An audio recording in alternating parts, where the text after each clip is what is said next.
All right, y'all, welcome to the show. Wednesday, September 14th. So we had quite a news day yesterday, and there's a lot of stuff to dive into. So My Pillow Mike Lindell is going downski.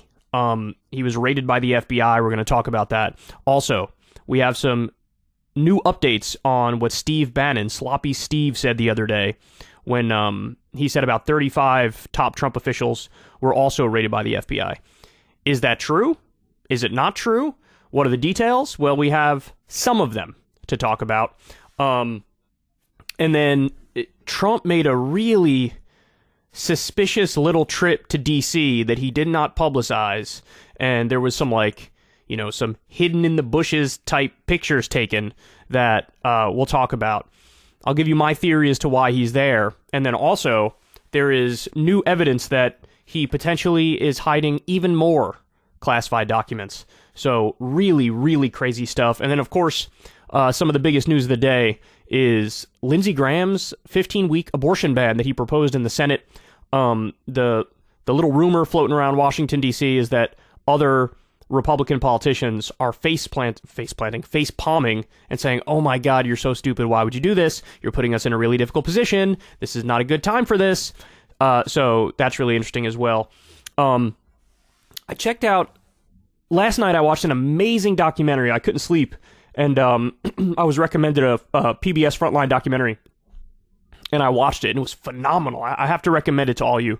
So there was, and a lot of you guys are probably too young to remember this, but some of you are old enough to remember it. Some of the OG Secular Talk fans will remember the 2012 debt ceiling standoff between Obama and John Boehner, and the Tea Party. And this documentary is so good. They give all the specifics. They tell you about, John Boehner behind the scenes, Eric Cantor, Mitch McConnell, Joe Biden, Barack Obama, how they were negotiating, how it was falling apart, how the politics of it comes into play. And for all you political nerds out there, definitely check that out. And then also this, it's a 2-hour documentary. There's one, I'm going to butcher the name here, but it's called something like Politics, Democracy, and Lies, something like that, or those words in some other order, where it goes into everything that happened with Trump and the January 6th and how he's denying the election. And that also was an incredible documentary. So I just wanted to plug that real quick for everybody because as I couldn't sleep last night, I was thoroughly entertained by the phenomenal work of people over at PBS Frontline. So anyway, without further ado, let's go ahead and jump into it. So here is Mike Lindell, honestly, one of the craziest people on the political scene today. And, well, here's the news. Let's let him explain it, see what's going on, and then I'll give you some more information. Today, the FBI, you're going to hear this, and you're probably already hearing it in the news. The FBI came after me and took my phone. They surrounded me at a Hardee's and took my phone that I run all my business, everything with. They could have just, what they've done is weaponize the FBI. It's disgusting. I don't have a computer. Everything I did up that phone, everything was on there. And they told me not to tell anybody. Here's an order, don't tell anybody. Okay, I won't. Well, I am. So, there you go. Today, the FBI. So, some of the other details that we learned this morning are that this is in relation to, I believe it was a county in Colorado, where in the name of all of the, anti-election rigging stuff, we're just serious people checking for election fraud. In the name of that, they actually were doing election fraud. So they were hacking into voting machines or just flat out taking the voting machines and were not legally authorized to do so.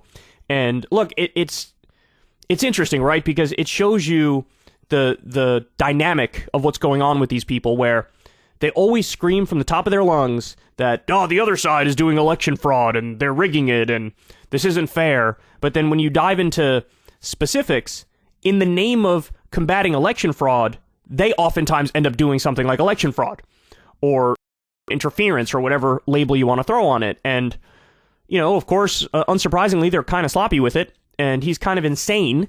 And so he got himself into some hot water. Now, people are speculating to what extent does this line go back to Trump? Well, my initial instinct when I saw him announce this, and Tucker talked about it as well, was, oh, this probably has something to do with the January 6th investigation, because I don't think Lindell was involved in Trump's classified information that he was hiding at Mar-a-Lago, but I thought, if they're looking through his phone, they might have reason to believe that he was one of the people who was maybe orchestrating behind the scenes on January 6th, and there may be some potential for crimes that he's caught red-handed there.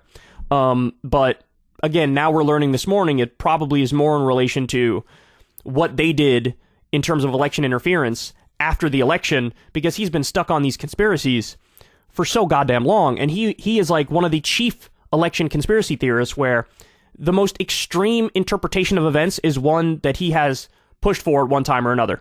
Now, Maggie Haberman of the New York Times says the following: New, roughly 40 subpoenas went out last week to people in and around Trump, and the phones of two 2020 advisors were seized. And the reporting is by Glenn Thrush, Adam Goldman, and Alan Feuer. So this is, honestly, some degree of verification of what Steve Bannon was saying. Now, Steve said to Charlie Kirk a couple days ago there was like 35 people in Trump's orbit who were raided by the FBI. That's a fairly accurate description, honestly, and it's more accurate than, what I thought he was saying. I thought he was greatly exaggerating. The only exaggeration that's really a potential here is that it's not like all these people were raided by the FBI.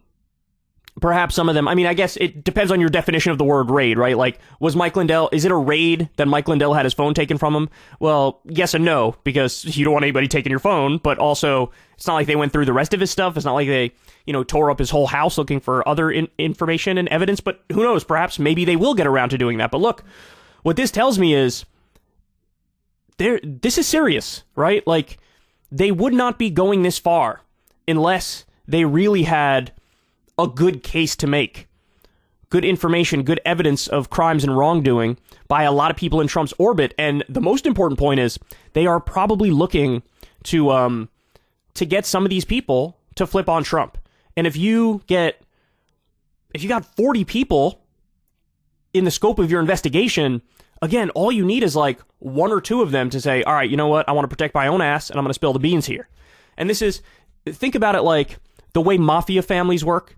One of the key components to organized crime is like nobody speaks under any circumstances ever to law enforcement, period. And that's one of the only ways that you could sort of keep it going, is that if a low level person is nabbed, they do their 2 years or their 3 years in prison and they get out and then they're heroes in the eyes of the crime family. But there's an extreme level of discipline and like a code, a philosophy that would lead people to act like that in the first place. When you're talking about like, dirty political operatives, some of these motherfuckers are going to squeal like pigs. So this is crazy, man. Now, again, we don't know the specifics in terms of, well, which investigation are they being subpoenaed over?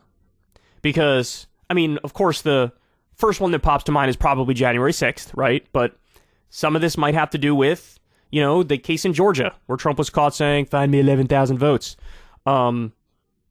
Or maybe not. Maybe it is directly related to the classified information thing. In fact, it is probably more likely it's related to the classified information thing, or January 6th, because again, it's the feds going after them. And in the Georgia case, it's, the state of Georgia going after Trump. In the New York case, it's the state of New York going after Trump. So, I guess you can narrow it down to one of those two cases, either the January 6th thing or the classified information. But,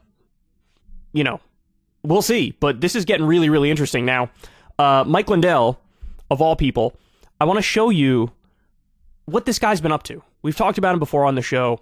There's been I feel like David Pakman and Farron Cousins, other shows have covered Mike Lindell a lot more than I have, although I have covered him, a decent number of times. But I just want to show you guys that this is the kind of person that worked his way up the ranks of the Trump inner circle, where when Trump felt most isolated and most alone and most down because he had lost the election, he was turning to people like Mike Lindell for comfort. Mike Lindell, Michael Flynn, Sidney Powell, people like that. Now, there's been falling outs at one point or another between the White House and these people, because like Sidney Powell, for example, was trying to be a White House lawyer and affiliated with the White House, and her claims were so insane and so absurd, and there was so little evidence for what she was saying, that even the White House, probably the people around Trump, forced Trump, you got to cut this person loose. She's insane. But Mike Lindell has still maintained all these connections with Trump's inner circle.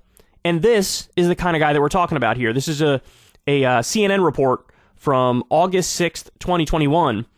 And look at the stuff, look at the conspiracies floating around at the highest level of our government.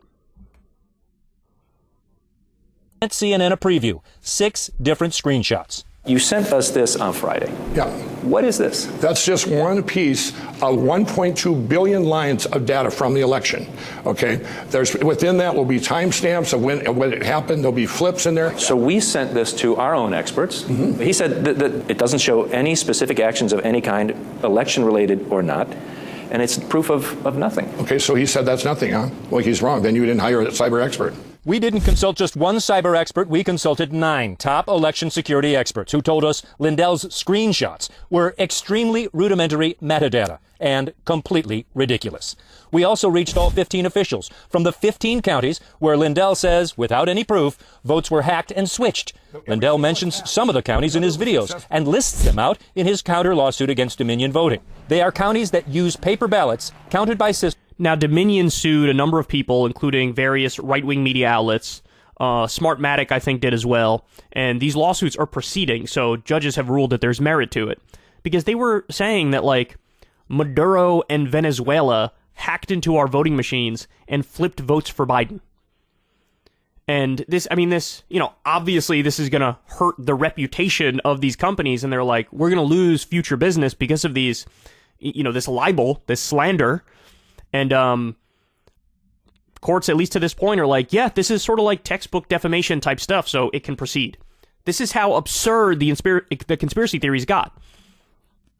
Systems not connected to the internet. Every one of them told CNN there is no evidence they were hacked by anyone. You identified 15 counties where the votes were switched. We contacted all 15 counties, red and blue. Red and blue. It doesn't matter. And we couldn't find a single person that said this is even possible. They say, are you mistaken? Right. They think you're wrong. The bottom line is they have paper ballot backups that prove that they were not. So you guys went and they let you audit there? They let you do a full audit, CNN? You guys did a full audit on 15 counties, huh? We did what Lindell did not do. We went to Delta County, Michigan to see how the election was carried out. Trump won here, nearly 2-1. The state, Michigan, entry point owner, Delta County. In his videos and his lawsuit, Lindell claims someone in China hacked the election system here and stole away precisely 3,000. The other thing is, notice how the goalposts are moving and the theory is changing when they get debunked in real time. So at one point it was Venezuela, then it became China. I'm sure there were some people who thought both of them were doing it at the same time. I mean, you almost don't need the rigorous counter evidence to disprove what they're saying, because on its face it's absurd. But honestly, I'm glad this is some of the better work CNN has done, that they actually did dig into the specifics of it. 1,215 Trump votes and turned them into Biden votes. The Republican county clerk, Nancy Przrocki, finds the allegation laughable for one main reason. It is never connected to the internet. Never. Never connected to the internet. At all, whatsoever. Not only are they not connected to the internet, the votes are cast by hand on paper. Voters scan their ballots into this Dominion scanning machine where 2 digital storage cards keep a tally. The paper ballot goes right into this bin under lock and seal. And that container is sealed. And just to check that everything went okay, they conduct audits, comparing the paper ballots to the results on the computer. And in 2020, it was an exact match. Okay, there is literally no way around what they're saying here. There's no way around it. I mean, it's not on the internet, so it's totally unhackable. But then you think, well, hold on, but they may have rigged it in the counting process afterwards. But then when you try to measure up the electronic record with the paper ballot record, it's identical.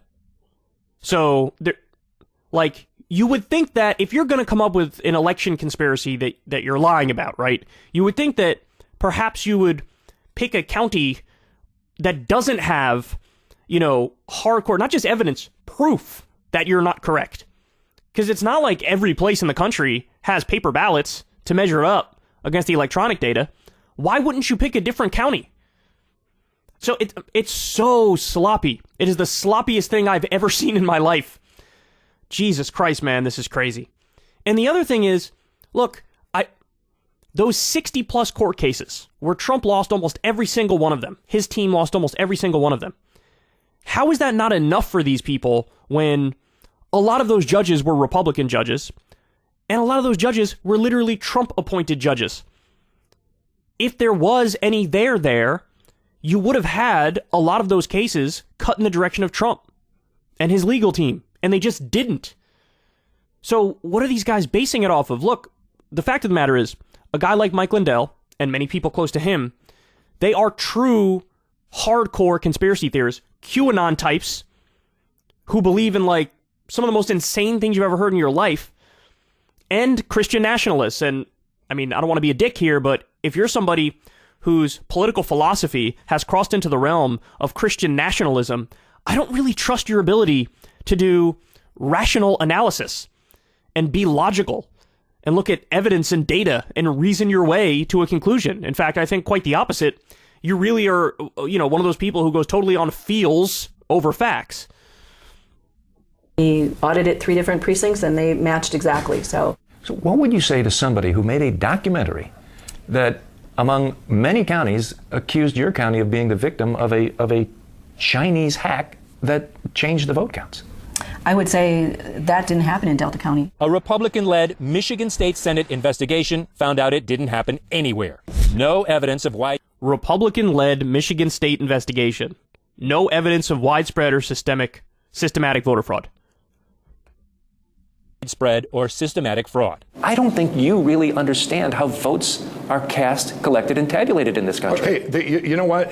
I do. But this is going to get really weird, by the way, so hang in there. what you don't understand is they can get, after they're tabulated, they can get hacked after the fact, which they were, because Donald Trump was going to win anyway. Donald Trump was going to win anyway. The paper ballots you which didn't were do an audit cast to match them up, though. were audited against the machine No, they weren't. count. No, they weren't. In these counties, no, they weren't. Mike. No, they weren't. Who told you that? The county officials. Oh, who did they tell it. you that? Well, they're going to have some answering to do. No matter who says there was no widespread fraud in the election, whether it's local election officials, secretaries of state, judges, or even Donald Trump's own attorney general, Mike Lindell's conclusion is the same. They are all wrong. All these county officials are lying? I don't know. They might be misconstrued. We'll say misconstrued because they don't realize what happened. Lindell says his information comes from multiple sources, all of them super secret. He claims he's spent millions on the project and also claims he will give $5 million to anyone who proves him wrong. Mike, you can make up anything. Who can? No, you can't. This is right. No, this is just going to have a demonstration. No.